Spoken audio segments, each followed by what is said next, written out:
The purpose of this video is to explain how to do a random walk. A random walk is a systematic technique that's used in survey data collection if there is no reliable list of individuals or households to draw respondents from.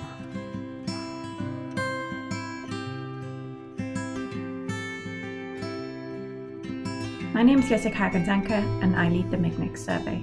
And I am Jørgen Carling, leader of the MICNIX project overall. In MICNIX, we carry out research in 25 research areas. Each research area is divided into clusters. So here, for instance, we have a map of an imaginary research area divided into clusters. Our colleagues do a sampling of the clusters so that we target a specific number of batches of interviews within each cluster. One batch is 20 interviews. So in this case, we imagine that they've done a sampling and they've concluded that each of these clusters will have either no batch or one or two or three batches, depending on the size of the population in the cluster. Now, the challenge is, how do we select the specific households within each cluster where we conduct the interviews? So here, for instance, in this cluster, we know we'll do one batch of 20 interviews, but which households? So imagine that this is our research area in greater detail. Now, the question is, how do we find the 20 households where we do interviews within this red boundary? Normally, the clusters will be bigger than this, but this map serves as a good example to show the principle of doing a random walk. The fundamental principle of doing a random walk is to always alternate between turning right and turning left. So when you walk through a research area to sample respondents, you make a route going right, then left, then right, then left, and so on. There's specific rules in terms of how to do these turns in practice, which you'll know by the end of this video. There are three important aspects to random walks. First, how do you begin a random walk? Second, how do you make out the route that you follow through the cluster? And then third, how do you count households along the route? When you start your random walk in a new cluster, you'll be given a sampling interval and a side of the street you're sampling on, and we'll come back to those later. Each enumerator will also be allocated a starting point within the cluster. From that point, your first task will be to determine which direction to begin walking in and at which dwelling to conduct your first interview. Then, when you commence your random walk, your next task will be to find out where to turn at the next intersection. So imagine that this is your starting point underneath this tree. Normally, a tree is a good type of starting point because it's a specific point where you can start to walk. But then you see in front of the tree, there's a row of houses, and you could follow it either in the one direction or in the other direction. So we need a system to know which direction to follow. And to do that, we always go into the field prepared, carrying a clipboard and a pen, and we spin the pen on top of the clipboard to determine the initial direction.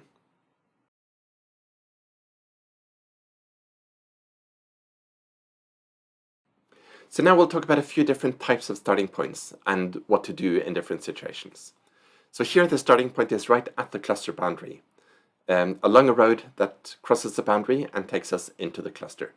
So it's obvious that the only way to start the random walk from here is to follow that road leading into the cluster. But after a while, we reach an intersection, and that's where we'll have to spin the pen in order to know how to proceed. So once we get there, we spin the pen, and in this case, it shows us that we should turn to the right and follow that road. Here's another type of situation where there is not only a road leading into the cluster, but there's also a road going along the cluster boundary. So from this starting point, there are three different possibilities for where we should start walking. So here we have to spin the pen at the starting point. It shows that we should start walking into the cluster, and after a while we reach an intersection. Since we haven't made any turn yet, we don't know whether to make a right or a left at that intersection. So we'll have to spin the pen to make our first turn. Spin the pen, it tells us to turn left. So from there on, we know that the next one will be a right, and then the next one after that will be a left, and so on. Now imagine that at the starting point, we spin the pen, and it shows us that we should walk along the cluster boundary. So we do that, and we reach an intersection. Here's another important rule. Whenever we walk along the cluster boundary, and we reach a street that takes us into the cluster, away from the boundary, we follow that street. So that's what we do here, and that will be our first turn. It's a right turn, and that means that at the next intersection, we now will make a left turn. Here's yet another type of situation where the starting point is in the middle of the cluster, and there are 5 different possibilities for where to start walking. So we spin the pen, and it shows us one of those directions. We follow that direction, and we reach the boundary. So now, when we reach the boundary, we know that we'll have to turn either right or left, but we'll have to spin the pen to know which one it should be. So here it tells us to turn to the left. And that means we'll start walking along the cluster boundary. And then when we get to that intersection, we follow the rule that I mentioned, that after having walked along the boundary and reaching a road or street that takes us into the cluster, away from the boundary, then we follow that street. So then we make a left turn, and when we reach the intersection that happens to also be our starting point, we turn to the right. It doesn't matter that you cross streets that you've already passed, or that you reach points where you've already been. A random walk is random in the sense that it also makes twists and turns like that. Now, if this last intersection hadn't been at the boundary, then we would have had different options for where to go, and we would have known that since we just made a turn to the left the last time we spun the pen, we'll have to make a turn to the right.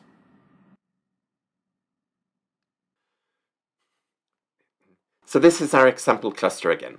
We spun the pen at the starting point. It showed us that we should walk along the row of houses as shown on the map here, and then we reached the first intersection. And here we can follow the rule saying that after having walked along the boundary, when we reach a possibility to move away from the boundary into the cluster, we follow that route. So here, in this case, we'll make a turn to the left. So now we reach the logic of the route itself.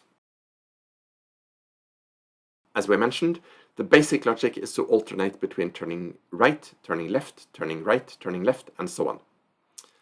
Doing that in practice means that you have to stay attentive to the previous turn. Always remember whether your last turn was to the left or to the right. You also have to be very attentive to every intersection, every possibility for making a choice about whether to walk straight or to the left or to the right. You have to stop and think, where should I walk now? A last point here is that left and right isn't always literally to the left and to the right. It's the leftmost and the rightmost of the options available. We'll show you what that means. So here we are in our example cluster again. We've made the left turn at the beginning, following the rule that when you walk alongside the boundary, you take the first turn away from the boundary. And since that was a left turn, we know that the next turn should be to the right. Our next turn is a left turn again. This one's a tricky one and is a good example of the importance of staying alert when doing a random walk. At first sight, it looks like the street here only bends to the left, but there's actually a small turn off to the right, so here we turn leftmost. The next intersection is more obvious again. Here we turn right again. We follow this logic in the same way throughout our walk, alternating between left and right. In this last instance here, you saw that we had to do a right turn, but in this instance, it actually means going straight ahead. We had 2 options to turn at this intersection, and doing a right turn is actually the rightmost turn. If you're unsure in situations like this, stand in the middle of the intersection, as it makes it easier to determine what's a left turn and a right turn, but of course only if there are no cars. Thereafter, we turn left, then we turn right, and here we've reached the cluster boundary again and are walking alongside it. So that means we need to take the first turn away from the boundary, even if that means another right turn here. Thereafter, we just keep following the same rule. It's really important that you always keep track of what you did for your last turn. You might even want to write it down.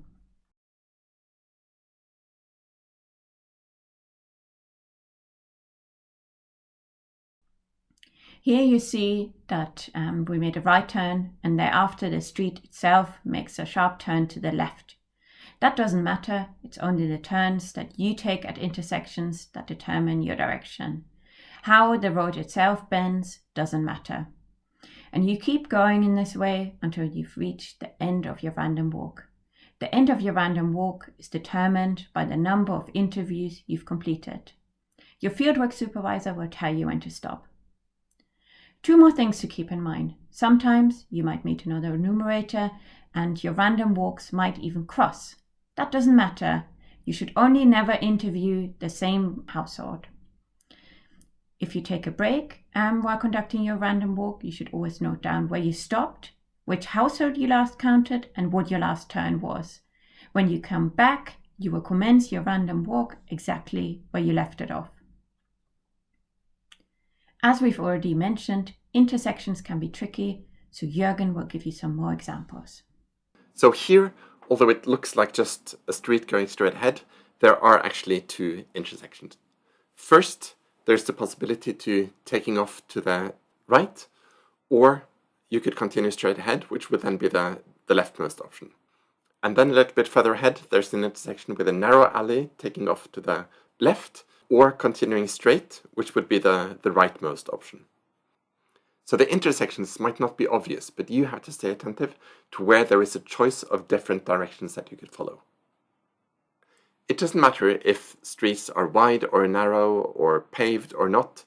Wherever there is a passageway that people use, you should also regard it as a possible direction that you could follow.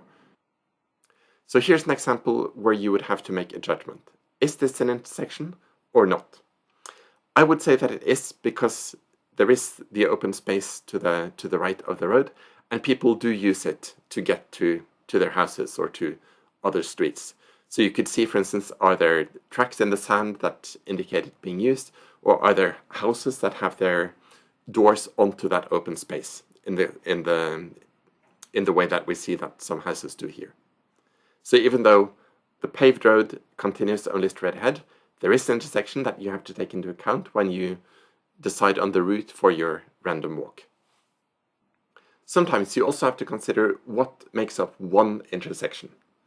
So in these cases, you see A and B are actually pairs of 2 intersections, while C and D are single intersections. The point is that an intersection is where several roads come together in a single point, and that is not the case in A and B. So here you would have to stop and think twice at each of the 2 intersections in A and each of the 2 intersections in B about which turns you should be making. Whenever you reach an intersection like this one with 2 roads crossing, the only thing that's certain is that you're not going straight ahead, because you will always be making a turn either to the left or to the right. As we mentioned, going to the right is not always literally to the right, and likewise, left is not always literally to the left. Rather, we're talking about the rightmost option and the leftmost option. So imagine that after having made a turn to the left, we get to this point where we'll have to make a turn to the right. And the rightmost option here is to go straight. At the next intersection, we should keep left, which means, again, going straight. Here we make a turn to the right, and it's a regular turn, straight right. At the next intersection, we turn left, and then again, we pay attention to following the leftmost option, which is not the street going straight left, but slightly backwards left. And here we make a right turn, which is actually slightly to the left, because that's the rightmost of the 2 options we have. Here's an example of a street that makes a sharp turn to the left. But as we mentioned, how the street itself turns doesn't matter. It's only the turns that you make at an intersection with several options. At times, your random walk takes you to the cluster boundary, so that's the case here. You've made a turn to the right and you've reached the cluster boundary. And if you were to continue, you would leave the cluster, which you can't do. So you have to turn around at the boundary, and since your last turn was to the right, you count that turnaround as a turn to the left. And then at the next intersection, you turn to the right. You follow the same principle if you reach a dead end, so at the end of a road where you would have to turn around. Now, imagine that at this cluster boundary, there was also a road going alongside the boundary. So here you would be following the general left-right rule. And having made a right turn before, you turn left when reaching the boundary and follow the boundary. Here's a third example where you reach the boundary and you start walking alongside it. So not bumping into the boundary, but walking alongside it initially. Then, as we've mentioned already, whenever you reach a boundary and start walking alongside it, as soon as there's a turnoff back inside the cluster, you take it. So that happens here at the next intersection. Even though your last turn was to the right, you turn right again to get away from the cluster boundary.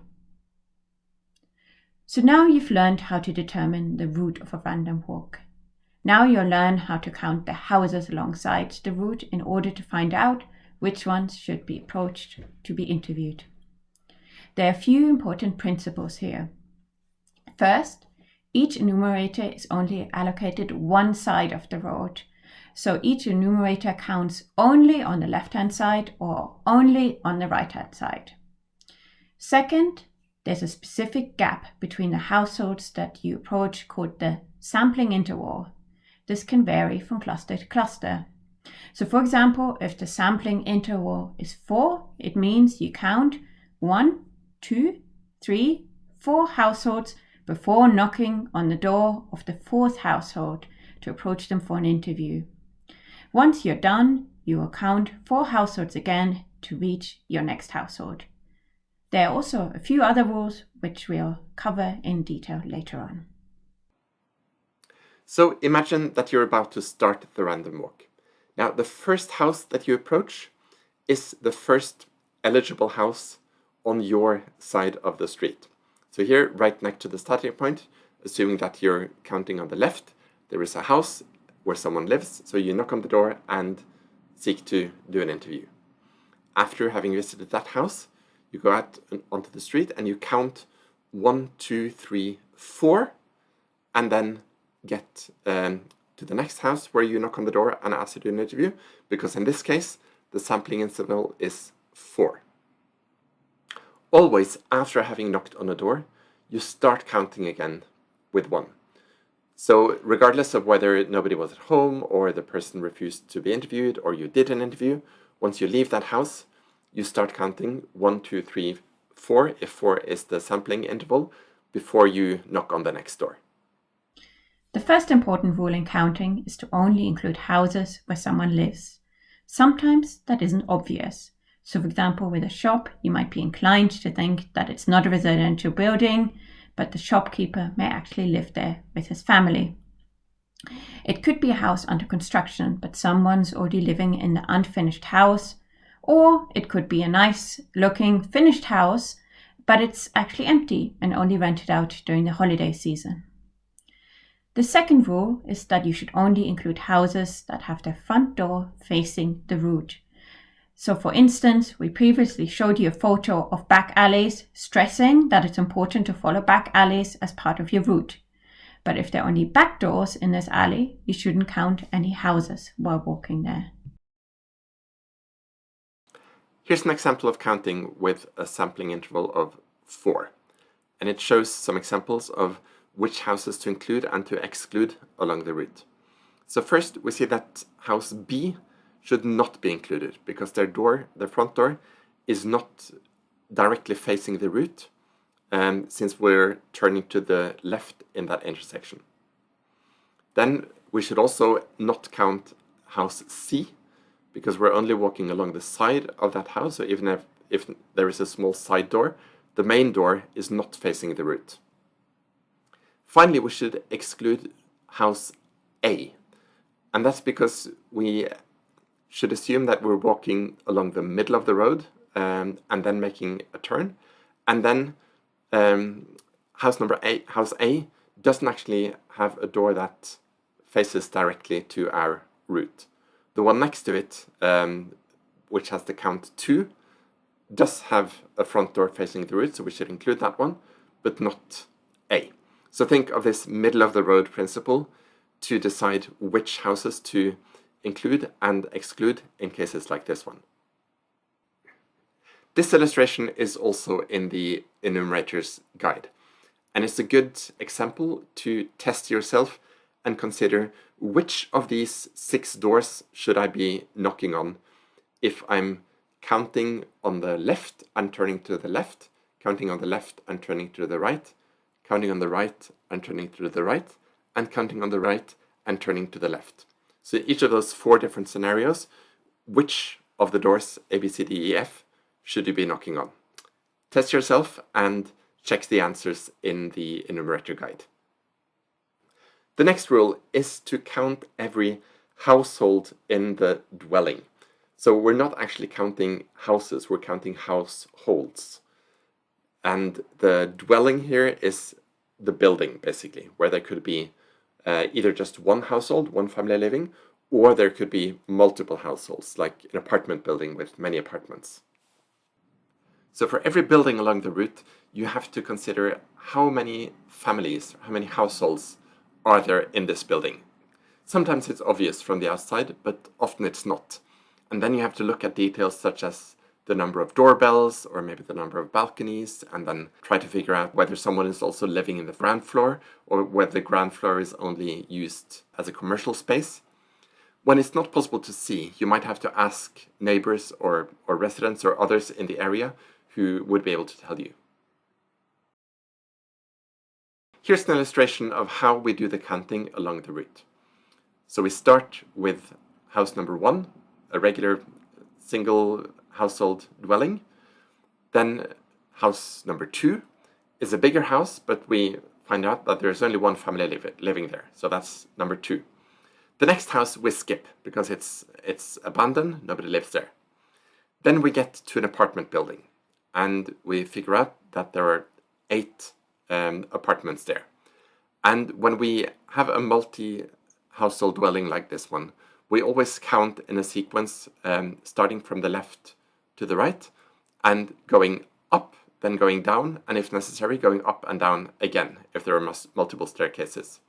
So here we count 3, 4, and 5 is our sampling interval. So then we make note of the apartment that is our 5th count. And then we continue 1, 2, 3, 4, 5. And we have another apartment in the same building that should be approached.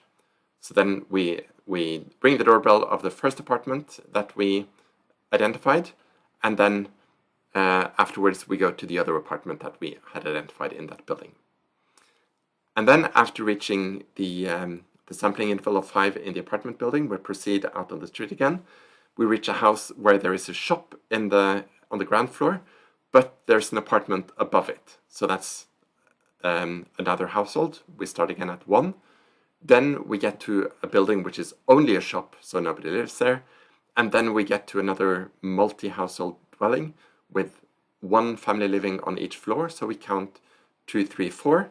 And then 5 is another single household dwelling. So now we've been through how to do a random walk. As you've seen, there are many specific rules that you have to learn and follow for how to start, what to do at intersections, what to do at the cluster boundary, how to count households in buildings with multiple households, and so on. So you have to learn the rules and keep them in mind as you do the random walk. We should also stress again that you have to be very attentive to intersections, that not every intersection is immediately visible as an intersection. But to do the walk correctly, you have to stay attentive and always consider, is this an intersection? And if so, where should I turn? Lastly, There are many cases in which you can't find out everything that you need to know just by looking, and you'll have to talk to people who live there. That's especially to find out whether somebody lives in a house or if it's empty. And in buildings that might have many families living there, you might have to ask local residents how many families actually live in that building before you can do your count. So we wish you good luck doing your random walks. It will take some practice to get used to, but after a while you will master it.